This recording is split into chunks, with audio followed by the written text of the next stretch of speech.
제가 오늘 준비한 하나님 말씀은 에베소서입니다. 에베소서. 제가 아마 2, 3년 전인가요? 한 2, 3년 전에 제일 처음으로 설교했던 그 본문이 아마 에베소서로 제가 기억을 하는데 그 부분을 다시 상기시켜서 한번 준비해 봤습니다. 에베소서 1장 3절에서 10절입니다. 에베소서 1장 3절에서 10절입니다.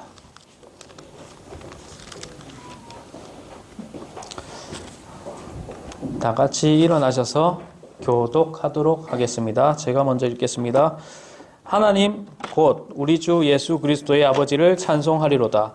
그분께서 그리스도 안에서 하늘의 처소들에 있는 모든 영적인 복으로 우리에게 복을 주셨으니 곧 우리가 사랑 안에서 자신 앞에 거룩하고 흠이 없게 하시려고 세상의 창원 이전에 그분 안에서 우리를 택하셨으며 자신의 크게 기뻐하시는 뜻에 따라 우리를 예정하사 예수 그리스도를 통해 자신의 아이로 입양하심으로써 자신의 은혜의 영광을 찬양하게 하셨느니라. 그 은혜 안에서 그분께서 그 사랑하시는 자 안에서 우리를 받아주셨으니 그 사랑하는 자 안에서 우리가 그분의 풍성한 은혜에 따라 그분의 피를 통해 구속 곧 죄들의 용서를 받았도다. 그 은혜 안에서 그분께서 우리에게 모든 지혜와 분별을 넘치게 하사 친히 자신 속에서 작정하신 자신의 선하신 기쁨에 따라 자신의 뜻의 신비를 우리에게 알려주셨으니 이것은 충만한 때의 경륜 안에서 친히 모든 것, 즉 하늘에 있는 것들과 땅에 있는 것들을 그리스도 안에서 곧 그분 안에서 다 함께 하나로 모으려 하시라. 아멘. 하나님 아버지 감사합니다. 우리를 일주일 동안 지켜주시고 주님의 말씀을 듣는 이 자리에 서게 하시니 감사합니다. 오늘은 에베소서로 인해서 주님의 말씀을 상기하기를 원합니다. 주님의 은혜가 얼마나 큰지 오늘 본문 말씀을 통해서 말씀을 전할 때 성령 하나님 함께하여 주시고 우리의 모두의 감동이 되게 도와주시며 무엇보다도 주님께 영광이 되는 그런 자리가 될 수 있도록 도와주옵소서. 감사드리며 예수님 이름으로 기도합니다. 아멘. 앉아주시겠습니다. 네, 에베소서를 아까 말씀드렸다시피 제일 처음에 제가 에베소서로 설교를 시작해서 다시 한 번 더 오늘 에베소서를 한번 준비해 봤습니다. 가장 기본적이면서도 가장 중요한 에베소서. 에베소서 하면 구원, 믿음이지 않겠습니까? 다시 한 번 더 상기해 보고자 합니다. 에베소서를 한마디로 요약하자면, 제가 제목을 말씀 안 드렸네. 제목은 은혜로 시작하여 지금 이 자리에 라고 지어봤습니다. 은혜로 시작하여서 지금 이 자리에 라고 지어봤습니다. 에베소서를 이제 한마디로 요약하자면 은혜로 구원받은 사람의 삶을 가르쳐주는 인생 설명서라고 할 수 있을 것 같습니다. 에베소서의 저자는 사도 바울인데 바울은 이제 감옥에 갇혀 있으면서도 에베소 교회에 있는 성도들에게 편지를 쓰게 됩니다. 하나님께 감사하는 마음을 담아서 편지가 이렇게 시작되는데 하나님께서는 창세 전부터 그리스도 안에서 우리를 택하시고 거룩하고 흠이 없는 사람으로서 삼으려는 계획을 세우셨다고 이 선신서에서 그렇게 얘기를 합니다. 그리고 에베소서의 하이라이트인 2장 8절에서 9절까지는 이렇게 너희들이 구원받은 것은 전적으로 하나님의 은혜다 라는 것과 너희의 행위로 된 것이 아니다 라는 것을 강조하고 있습니다. 또 바울은 중요한 이야기를 하나 전달합니다. 이제 이방인도 이제 하나님의 백성이 되었다라고 전하는 것입니다. 이 에베소 교회는 유대인이 들어 있었긴 했지만 대부분 이방인들이었던 그런 교회였습니다. 이제 유대인이든 이방인이든 구원받은 사람이라면 그 모임이 교회를 이루게 되었고 예수님은 그 교회의 머리가 되었다고 이렇게 말씀합니다. 즉 교회는 우리가 알다시피 건물을 말하는 것이 아니라 예수 그리스도의 몸이며 교회 안의 모든 사람들이 각각 그 몸의 한 지체씩 맡아서 그 역할을 담당하는 것입니다. 그 역할이 각각 다 다르기 때문에 지체라고 표현을 해야지 사실 공동체라는 표현은 맞지 않습니다. 신체의 모든 부분이 필요 없는 곳이 없고 각자의 역할이 다 있는 것입니다. 우리가 일을 하려면 몸을 쓰지 않습니까? 발을 쓰든 손을 쓰든. 근데 교회의 머리이신 예수님이 일을 하려면 예수님의 몸인 교회를 사용하시게 되는 겁니다. 그러니 교회를 사용하시는 것이기 때문에 뭐든지 하나님이 일을 하려면 개인적으로 일하는 것이 아니든 개인적으로 일하는 것, 뭐 사역이나 섬김이나 이런 것이 아니라 뭐 교회를 떠나서 일하는 것이 아니라 교회를 통해서 분명히 일한다는 것을 우리가 알아야 될 것입니다. 그 교회를 떠나서 다른 지체인 교회에 붙어서 일하는 것은 옳지 않습니다. 오직 자신의 소속에 해당된 교회에서만이 일하는 것이 성경적이고 하나님께서 바라는 것이며 그 계획이십니다. 만약 예를 들어서 제 손이 이렇게 딱 떨어져 나가서 이제 다른 사람 몸에 붙어 있거나 그래서 그 상태에서 일을 한다면 어떻게 되겠습니까? 제가 팔이 없다고 생각해 보세요. 그러면 이 교회의 몸이 일을 제대로 할 수가 없습니다. 이 팔이 하나가 없으니까. 씻기도 씻을 수 있겠어요? 씻기도 불편할 겁니다. 지체가 방황하고 그 교회 안에서 일을 버려두고 한다면 지금 몸인 교회가 힘들어지는 것입니다. 그리고 서신서의 바울은 성도들이 하나님이 주신 소망과 사랑을 잘 알기를 원하고 기도했습니다. 그 숭고한 사랑을 아는 사람이라면 분명히 하나님의 일을 능히 감당할 것이고 거듭난 새 사람으로서 살아가는 것이 힘들 수는 있겠으나 마음에 감동을 입은 사람이라면 무엇이든지 이길 힘이 생기기 때문에 바울은 성도들이 하나님이 주신 소망과 사랑을 잘 알기를 원했습니다. 그리고 바울은 성도들이 새 사람답게 살아가야 된다고 그렇게 권면을 합니다.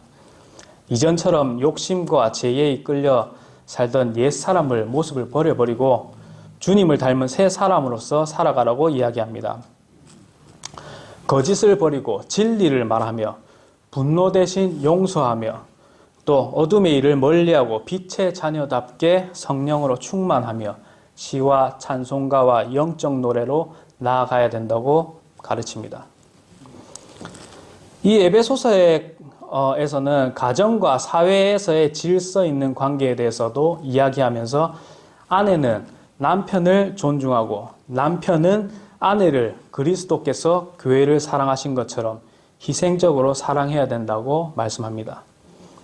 자녀에 대해서는 자녀는 부모를 공경하고 순종해야 하며 부모는 부모라고 자녀를 종부리듯이 하는 것이 아니라 자녀들을 노엽게 하지 말라고 하나님의 말씀 중심으로 양육하라고 그렇게 말씀합니다.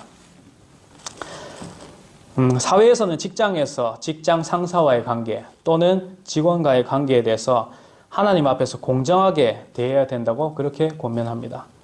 그리고 서신서 끝에는 영적 싸움을 중요성을 강조하면서 하나님의 전신갑주를 입어서 무장하라고 말씀하며 바울은 끝으로 자신을 위해서 기도해 달라고 부탁을 합니다. 이렇듯 우리가 기도를 부탁하는 것은 아주 성경적이고 귀한 일이고 반드시 해야 되는 부분입니다.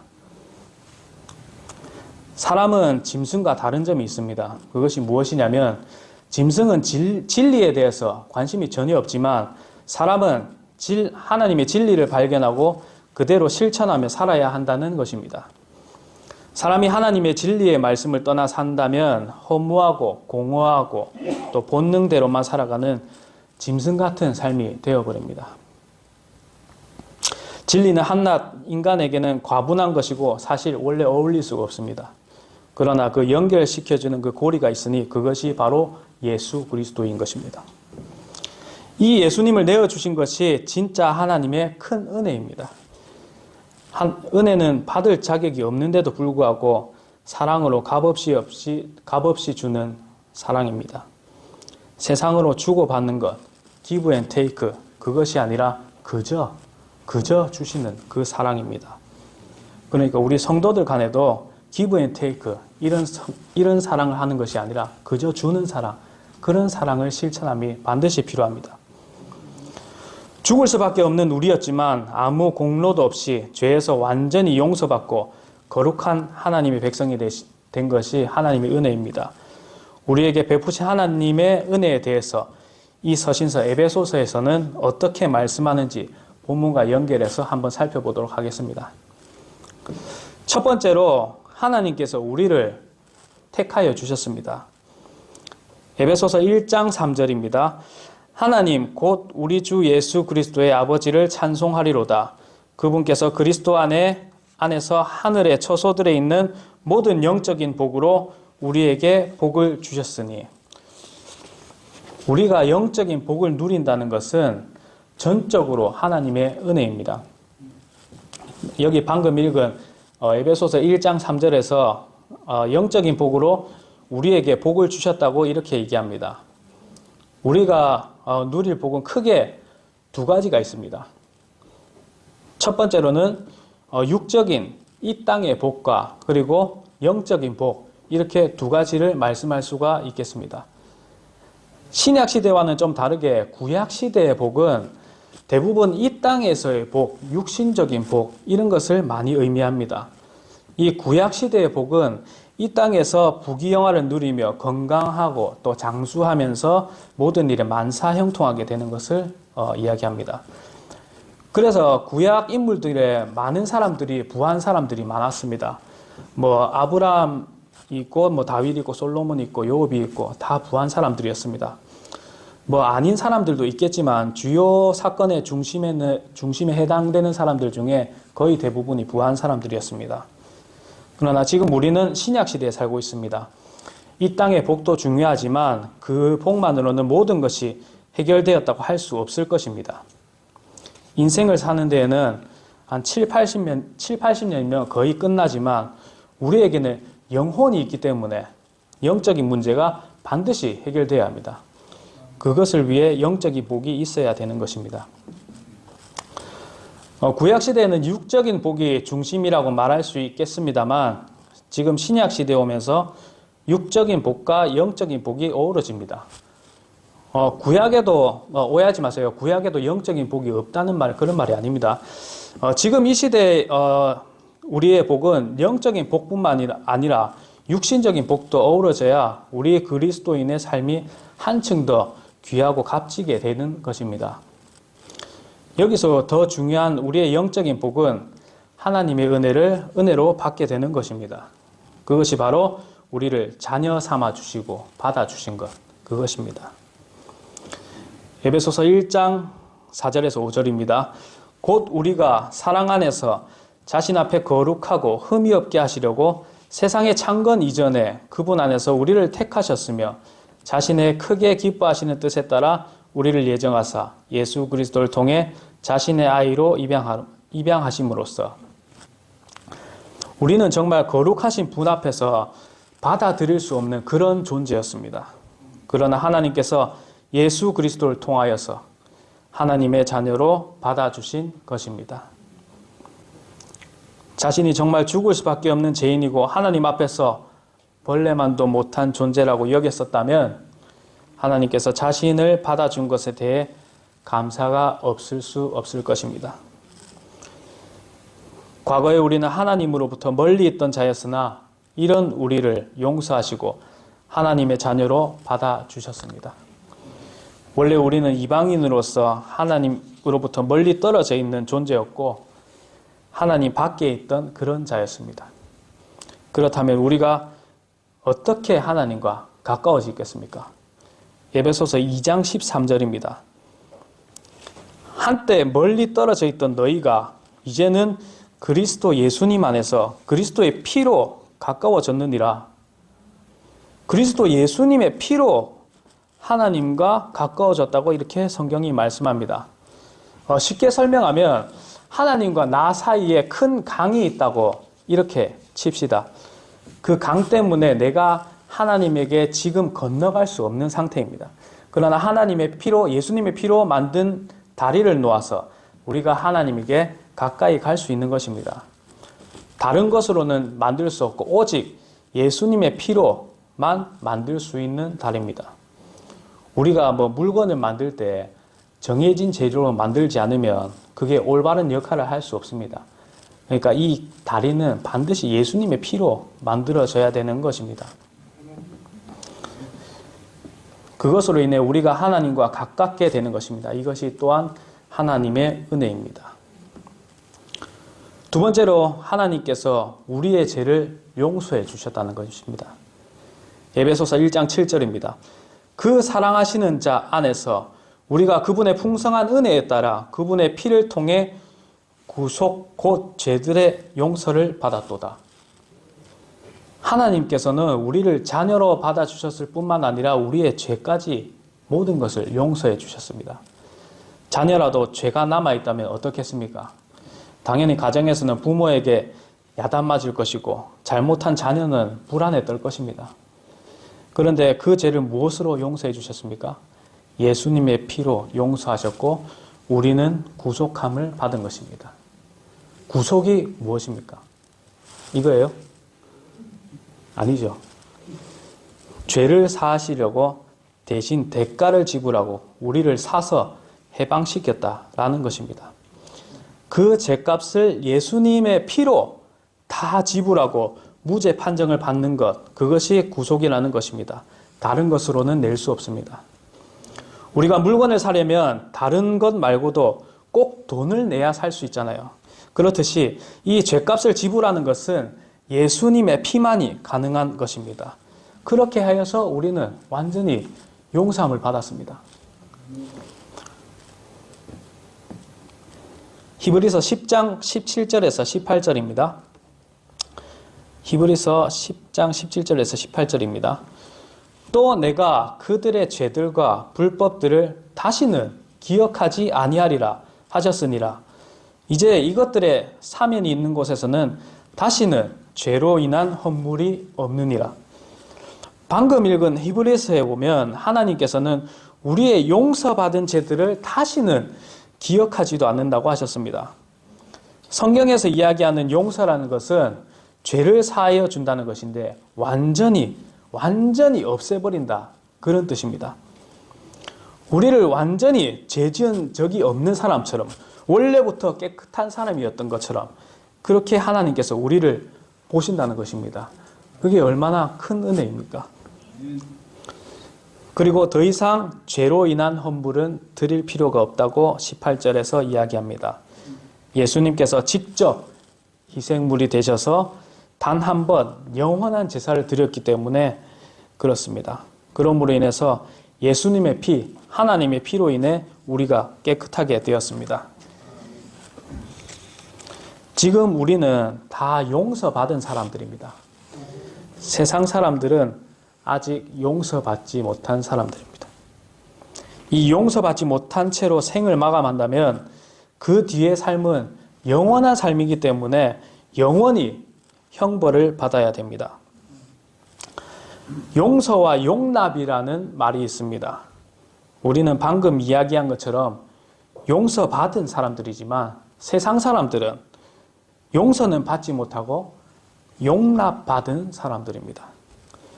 용서는 완전히 죄 자체가 없어진 거지만 용납은 죄 자체가 없어진 상태가 아니며 어느 정도 기간을 참아주며 어느 정도까지 허용해 주는 것을 용납이라 얘기할 수 있습니다. 그런데 그리스도인이라 할지라도 수없이 죄를 지으며 살아갑니다. 나는 깨끗하다, 나는 죄 안 짓고 산다, 이렇게 말할 수 있는 사람이 있겠습니까? 아무도 없습니다.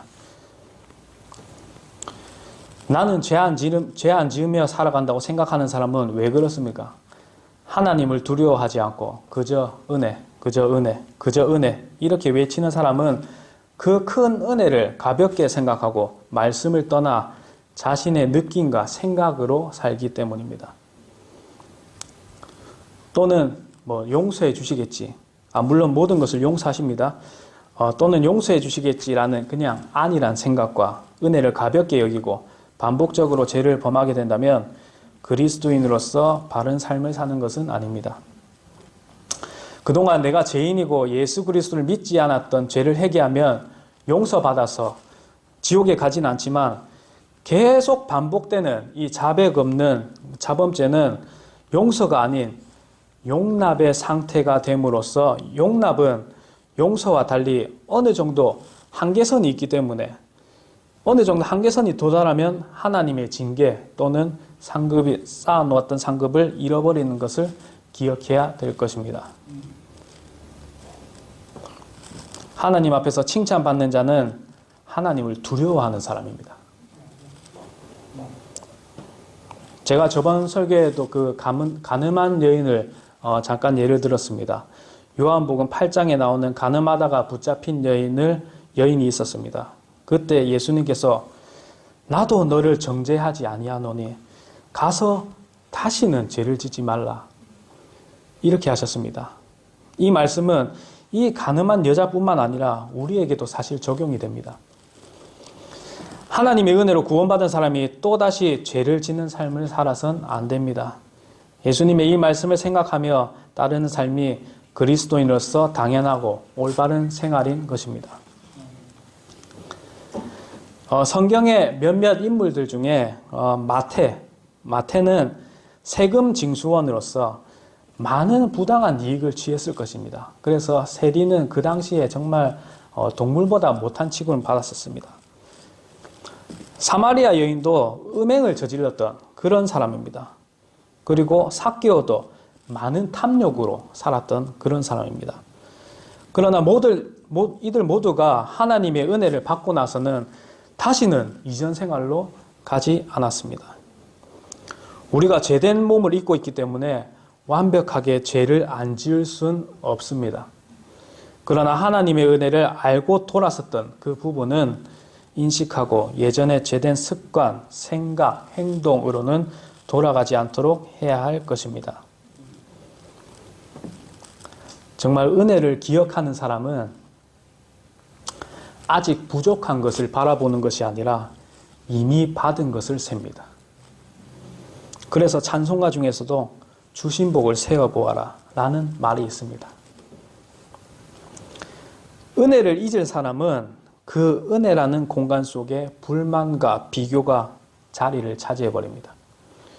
반대로 은혜를 기억하는 사람은 지금 자신이 받은 것을 보는 게 아니라 주신 분을 바라봅니다. 자기가 받은 것을 보는 게 아니라 자기에게 주신 분을 바라봅니다. 바울은 평생을 감옥과 고난 속에 살았지만 은혜를 기억하여 자신이 받은 것, 핍박, 고난 이런 것을 본 게 아니라 주님을 바라봤습니다. 이것이 은혜를 기억하는 사람의 모습입니다. 다시 죄된 것으로 돌아가지 않는 비결은 본인의 노력이 아닙니다. 그것은 반드시 실패할 뿐입니다. 그 비결은 주님을 바라보는 것입니다. 나의 환경을 바라보는 것이 아니라 나의 시선이 주님을 향해 있다면 그것은 자동적으로 없어지는 것입니다. 방금 이야기한 마태, 사마리아 여인, 삭개오 또 이들 모두 자신의 노력으로 죄된 것으로 돌아가지 않은 게 아닙니다.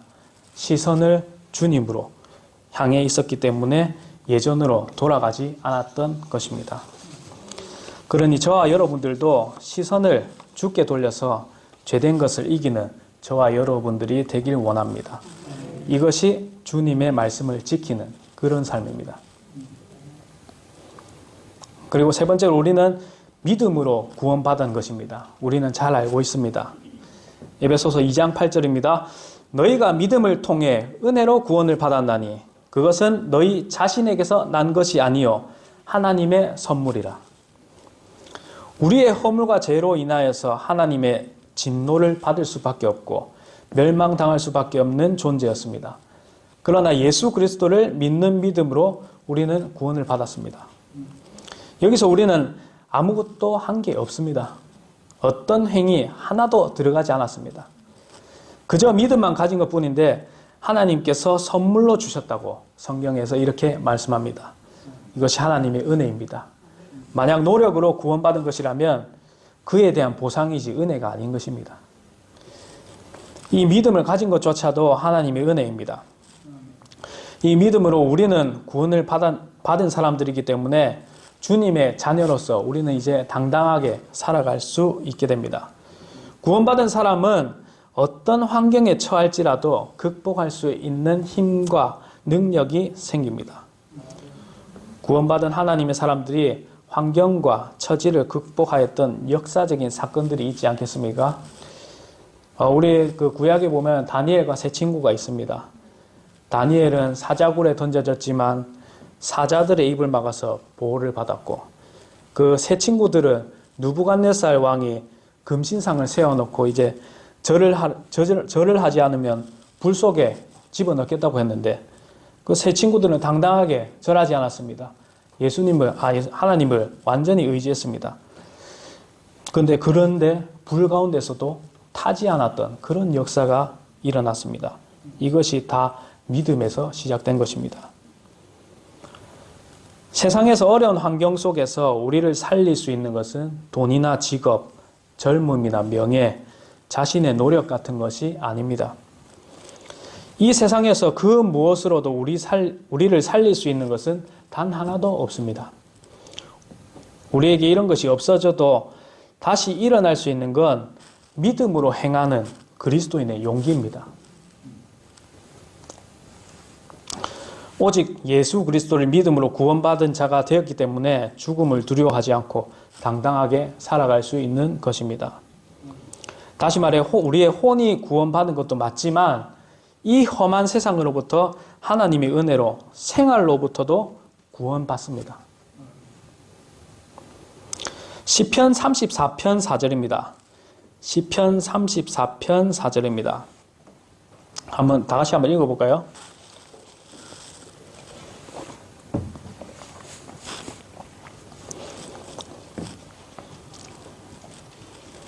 시편 34편 4절. 자, 다 같이 읽어보겠습니다. 시작. 내가 주를 찾음에 그분께서 내 말을 들으시고 내 모든 두려움에서 나를 건지셨도다. 사실 그 두려워한다는 것은 하나님을 전적으로 의지하지 않기 때문에 믿음이 없는 죄로 사실 간주됩니다. 왜냐하면 믿음이 없음을 주님께서는 꾸짖기 때문이죠. 우리가 베드로가 물 위에 걸었던 그 사건을 알 것입니다. 베드로가 이제 물 위를 걷고 바람이 거세게 와고 이제 그 깊은 바다에 있었으니까 바다가 엄청 무섭겠지 않았겠습니까? 그 사나운 것을 보고 심히 두려워하면서 베드로는 이제 물에 가라앉게 되죠. 그러자 예수님께서는 베드로에게 우리 같으면 어떻겠습니까? 베드로야 괜찮니? 다치지 않았니? 이렇게 이게 표준말이 잘 안 되네. 좀 이상하네요. 좀 어색한데 아무튼 괜찮니? 다치지 않았니? 우리 마음 같으면 이렇게 생각하지 않겠어요? 그런데 그 예수님께서는 베드로에게 그 위로보다 이 믿음이 적은 자야. 이렇게 말씀했습니다. 이렇게 꾸짖었습니다.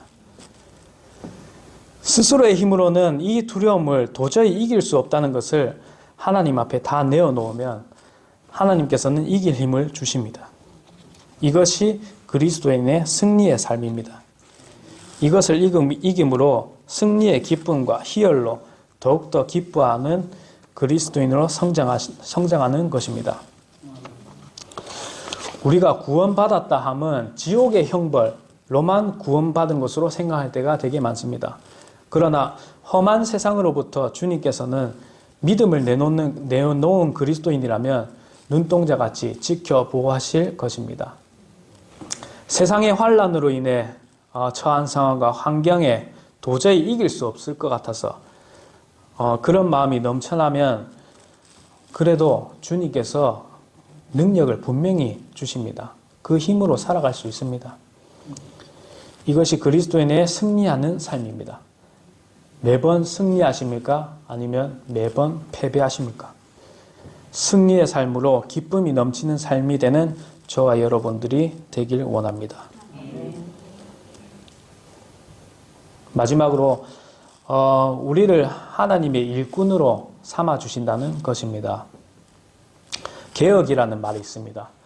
개혁이란 고쳐서 새롭게 한다는 뜻이 있는데 단순히 이제 새로운 것으로 만든다는 것이 아니라 원래 옳았던 대로 돌려놓는 게 핵심입니다. 이 개혁이라는 말처럼 우리 구원받은 그리스도인은 반드시 생활을 바꾸어야 합니다. 에베소서 4장 17절 이하에 나오는 것처럼 과거의 허망한 것들을 그대로 행해서는 안 되는 것입니다. 그것을 보고 바로 밑에 20절에 바울이 이렇게 얘기합니다. 너희는 그리스도를 그렇게 배우지 아니하였느니라 라고 이렇게 얘기합니다. 본래 우리는 나의 육신을 위해 살았고 세상을 위해서 살았습니다. 그러나 지금 하나님의 은혜로 구원받은 그리스도인이 되었습니다. 이것은 우리가 하나님의 백성으로, 하나님의 자녀로, 하나님의 일꾼으로, 하나님의 일을 하는 도구로 바뀐 것을 의미합니다. 이제 하나님을 섬기는 일꾼으로 바뀌었으니 일꾼은 자기 해당되는 일만 잘하면 되는 것입니다. 우리의 삶의 변화로 일해야 됩니다. 생각과 언행과 생활 습관이 바뀌어야 합니다. 저 또한 그 예전의 그 모습을 제가 이제 구원받고 이제 알고 지낸 사람들에게 내가 예전에 이랬었다 이렇게 얘기하면 믿기 어려우실 겁니다. 믿기 어려워야 됩니다.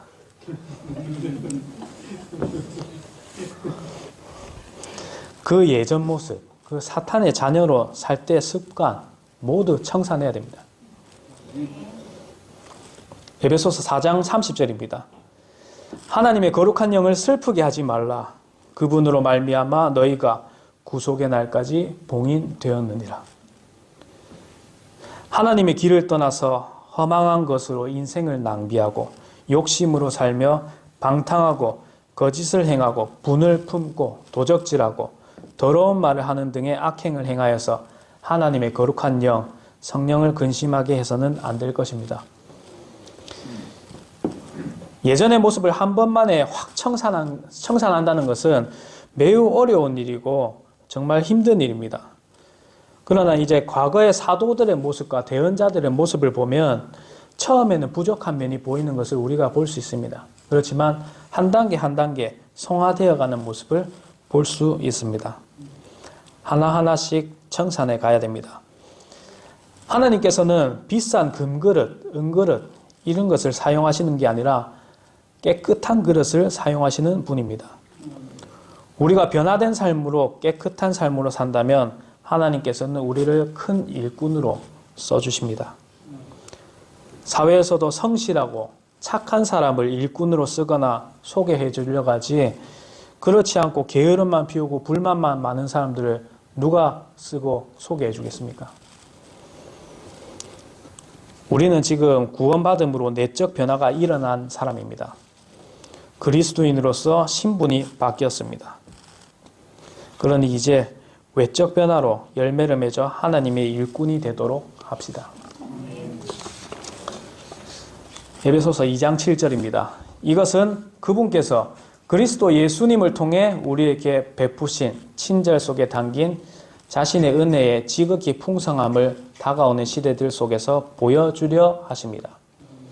방금 읽은 에베소서 2장 7절은 우리의 죄와 허물에서 살리신 이유가 단순히 구원에만 그치지 않고 그분의 영광스러운 은혜를 드러내기 위함이라는 것입니다. 하나님의 은혜로 구원받은 그리스도인은 반드시 그 은혜로 받은 것을 감사하면서 나를 왜 구원하셨을까? 어떤 뜻이 있을까? 라는 것을 항상 우리는 묵상해야 되는 것입니다. 하나님께서 그 영광스러운 은혜를 드러내시기 위한 것은 하나님의 일꾼으로 삼아 예수 그리스도를 전파하는 일을 사용하시기 위함입니다. 하나님이 구원하신 이유가 이것인데 이것대로 흘러가지 않는다면 하나님께서 얼마나 슬퍼하는 일이 되겠습니까? 성령을 근심케 하는 사람이 되어선 안 됩니다. 우리가 받은 구원 얼마나 감격스럽고 소중한 것입니까? 자기 중심적인 사람은 자신에게 덜 소중한 것이나 별로 필요 없는 것들은 나눌 수는 있겠습니다만 가장 중요한 것은 나누려고 하지 않습니다. 그러나 하나님의 은혜를 아는 사람은 가장 중요한 것을 가지고 있다면 나누려고 합니다. 그것이 복음입니다. 제가 언젠가 그 집에 화장실에서 그게 왜 붙어 있는지 모르겠는데 예전에 그 화장실에서 볼일을 보다가 그 문에 글귀 하나를 본 적이 있어요. 아직도 그 생각나는 게 한 15년, 거의 20년 가까이 된 것 같은데 아직도 생각나는 게 사랑에 대해서 이렇게 정의를 해놨더라고요. 뭐 우리가 사랑이 알다시피 고린도전서 13장에 잘 나와 있지만 그 화장실 문구에 뭐라 적혀 있냐면 사랑은 아낌없이 주고도 혹시 모자라지 않나 걱정하는 것입니다. 이렇게 해놨더라고요. 그게 아직도 기억나요. 그렇듯이 우리도 하나님의 은혜를 아낌없이 주는 것, 그것이 바로 복음 전파입니다. 그리고 이 복음을 전하다가도 내가 좀 덜 전했나? 이런 생각을 하며 이 가장 소중한 소식을 나누려고 해야 되는 것입니다. 예수님은 우리 때문에 고통당하셨고 우리 때문에 수치를 참으셨고 우리 때문에 십자가를 지시고 갈보리 언덕을 오르셨고 우리 때문에 물과 피를 모두 쏟으셨습니다. 이 숭고한 사랑을 깊이 생각하는 저와 여러분들이 되길 원합니다. 말씀을 정리하겠습니다. 첫 번째로 제가 하나님께서 우리를 택하셔서 받아주셨다고 말씀드렸습니다. 은혜를 받을 수 없는 존재이지만 그럼에도 불구하고 하나님께서는 우리를 받아주셨습니다. 인생 7, 80년을 살다가 멸망당할 수밖에 없지만 영원한 복락을 누리며 살게 되었습니다. 두 번째로 하나님께서 우리의 죄를 용서해 주신다는 것이었습니다. 어떤 것으로도 죄값을 갚을 수 없는데 예수님께서 완전히 지불해 주셨습니다. 그러므로 완전히 죄사함을 받은 우리들입니다. 세상에서도 대신 빚을 갚아주는 사람이 있다면 얼마나 감동이고 감사하겠습니까? 그러나 주님은 비교도 안 되는 더 큰 것을 완불, 일시불 전부 다 해결하셨습니다. 그리고 세 번째로 믿음으로 구원을 얻은 것이라 말씀드렸습니다. 세상 종교와 사람들은 온갖 고행과 역경을 버티며 정신과 육신을 괴롭게 하여 구원을 얻거나 깨달음을 얻으려고 하지만 하나님께서는 믿음으로 우리를 구원하신 것입니다. 또한 영혼의 구원뿐만 아니라 일상생활 속에서 역경이나 고난도 믿음으로 구원하십니다. 그리고 네 번째로 우리를 하나님의 일꾼으로 삼아주신다고 말씀드렸습니다. 주님의 계획과 바람은 우리를 일꾼으로 쓰기 위함이십니다.